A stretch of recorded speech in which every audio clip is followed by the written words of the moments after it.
Mutual funds में investment करने वाले इन्वेस्टर्स कुछ ऐसी गलतियां कर जाते हैं जिसकी वजह से इनके म्यूचुअल फंड इन्वेस्टमेंट्स के पोर्टफोलियो के रिटर्न्स कम पड़ते हैं। मतलब कि जितने एक्सपेक्टेड रिटर्न्स आपको कमाने चाहिए आपके इन्वेस्टमेंट के पोर्टफोलियो में, उसके कंपैरिजन में आप लोगों को बहुत कम रिटर्न्स मिलते हैं। तो चलिए आज की इस वीडियो में जानते हैं कि म्यूचुअल फंड इन्वेस्टर्स वो कौन कौन सी गलती करते हैं और उन गलती से कैसे बचा जा सकता है। म्यूचुअल फंड इन्वेस्टर्स के लिए आज की वीडियो बहुत ज्यादा इंपॉर्टेंट होने वाली है, तो इस वीडियो को शुरू से लेकर एंड तक देखना। देखो, जब भी म्यूचुअल फंड में इन्वेस्टमेंट करते हैं तो यहाँ पर बहुत सारे फैक्टर्स को ऑब्जर्व करना पड़ता है, जैसे कि किसी भी पर्टिकुलर म्यूचुअल फंड स्कीम का असेट अंडर मैनेजमेंट कितना है, उस म्यूचुअल फंड स्कीम ने पास्ट में कितने रिटर्न जनरेट किए थे और साथ ही साथ उस म्यूचुअल फंड के फ्यूचर फॉरकास्ट के रिटर्न कितने हो सकते हैं। और अगर आप लोगों को उस म्यूचुअल फंड के फ्यूचर फॉरकास्ट के बारे में जानना है कि फ्यूचर में कितने ज्यादा रिटर्न्स कमाने को मिलेंगे, तो आपको उस म्यूचुअल फंड के ऑब्जेक्टिव को थॉरली स्टडी करना है और उस म्यूचुअल फंड के ऑब्जेक्टिव को अचीव करने के बाद उस म्यूचुअल फंड के रिटर्न को उस ऑब्जेक्टिव के साथ कंपेयर करना है, उसके रिटर्न को उस ऑब्जेक्टिव के साथ कंपेयर करना है और आपको आइडिया लग जाएगा कि आप लोगों को कितना कहां पर इन्वेस्टमेंट करना है।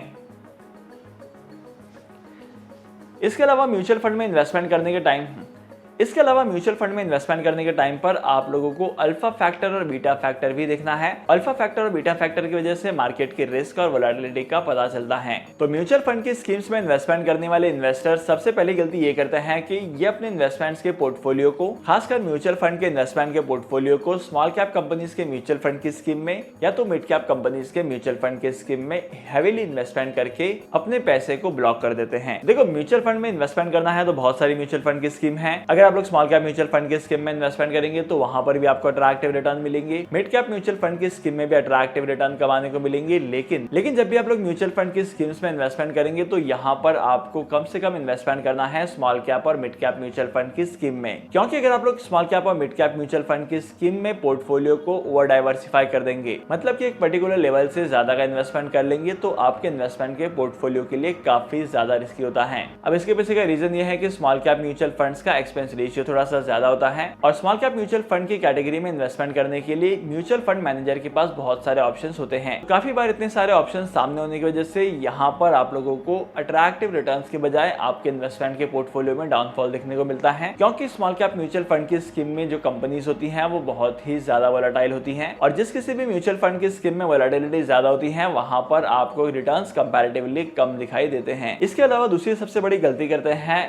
रेगुलर म्यूचुअल फंड की स्कीम्स में इन्वेस्टमेंट करके। अगर आप लोगों को म्यूचुअल फंड में इन्वेस्टमेंट करना है तो म्यूचुअल फंड में दो तरीके की स्कीम्स होती हैं जहां पर आप लोग इन्वेस्टमेंट कर सकते हैं। पहले म्यूचुअल फंड की स्कीम होती है रेगुलर म्यूचुअल फंड की स्कीम, जो कि आप लोग इन्वेस्टमेंट करते हैं किसी बैंक के थ्रू, या तो रेगुलर म्यूचुअल फंड में इन्वेस्टमेंट करने के टाइम पर कोई कंसल्टेंट होता है आपके साथ जिसके बेसिस पर आप लोग इन्वेस्टमेंट करते हैं। और यहाँ पर इन्वेस्टमेंट करने का सबसे बड़ा ड्रॉबैक ये होता है कि अगर आप लोग ऐसे म्यूचुअल फंड की स्कीम में इन्वेस्टमेंट करते हैं तो आपके इन्वेस्टमेंट्स के ऊपर कुछ सर्टेन कमीशन जो होते हैं वो उस म्यूचुअल फंड के या रेगुलर स्कीम होने की वजह से उस म्यूचुअल फंड के डीलर के पास जाते हैं। मतलब कि इसकी वजह से आपके रिटर्न्स कम होते हैं और आपका इन्वेस्टमेंट का कॉस्ट बढ़ने लगता है। इसके अपोजिट में अगर आप लोग डायरेक्ट म्यूचुअल फंड की स्कीम में इन्वेस्टमेंट करेंगे तो यहाँ पर आपको बेनिफिट ज्यादा होंगे। डायरेक्ट म्यूचुअल फंड की स्कीम में कोई भी इंटरमीडिएटरी नहीं होता है जहां पर आप लोगों को एडिशनल चार्ज पे करने की जरूरत नहीं पड़ती है। तो ज्यादातर आपको कोशिश करनी है कि आपको डायरेक्ट म्यूचुअल फंड की स्कीम में ही इन्वेस्टमेंट करना है, न कि रेगुलर म्यूचुअल फंड की स्कीम में। इसके बाद तीसरी मिस्टेक करते हैं लोग एसआईपी के थ्रू इन्वेस्टमेंट करने पर। देखो, स्टॉक मार्केट की परफॉर्मेंस कभी एक जैसी नहीं होती है, कभी स्टॉक मार्केट की वैल्यूएशन ग्रो करती है तो कभी ऐसा टाइम भी आता है जहां पर स्टॉक मार्केट की वैल्यूएशन में डाउनफॉल आता है।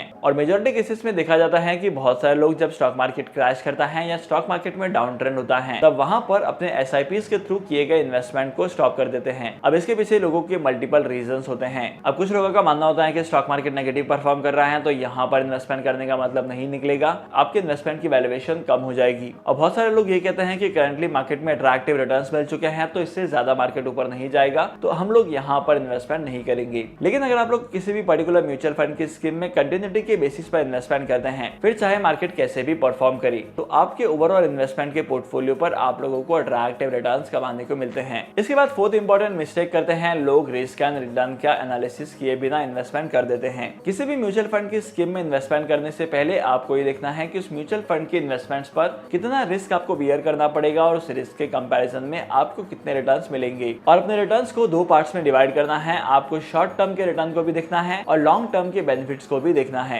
इसके बाद last but not the list, लोग टैक्स सेविंग म्यूचुअल फंड की स्कीम्स में नहीं इन्वेस्टमेंट करते हैं, क्योंकि अगर आप लोग टैक्स सेविंग म्यूचुअल फंड की स्कीम्स में इन्वेस्टमेंट करेंगे तो यहाँ पर आपको बहुत सारे बेनिफिट्स होंगे। पहली बात तो यह है कि आपको एक सर्टेन लेवल तक टैक्सेशन में एग्जाम्पशन मिलेगा एंड सेकंड बेनिफिट इसका ये होता है कि आप लोगों को अट्रैक्टिव रिटर्न्स भी मिलते हैं। तो म्यूचुअल फंड के पोर्टफोलियो को क्रिएट करने के टाइम पर आप लोगों को इन सभी बातों का ध्यान रखना है। अगर आप लोग इन सभी बातों का ध्यान रखते हैं तो आपके म्यूचुअल फंड के रिटर्न्स काफी ज्यादा अट्रैक्टिव होंगे। और आज की इस वीडियो को यहीं पर खत्म करते हैं। अगर आप लोगों को म्यूचुअल फंड के बारे में जानना है कि कौन सी म्यूचुअल फंड की स्कीम अच्छी है, कहां पर इन्वेस्टमेंट करना चाहिए, कहां पर इन्वेस्टमेंट नहीं करना चाहिए, तो इसके ऊपर मैंने एक कंप्लीट वीडियो सीरीज बनाई है जहां पर आप लोगों को मैंने हर एक चीज के बारे में बताया है। तो रेफरेंस के लिए आप उस वीडियो को चेकआउट कर सकते हैं। तो फिर मिलते हैं अगली वीडियो में नए टॉपिक के साथ, एक इंटरेस्टिंग टॉपिक के साथ। तब तक के लिए signing off, happy investing and good bye.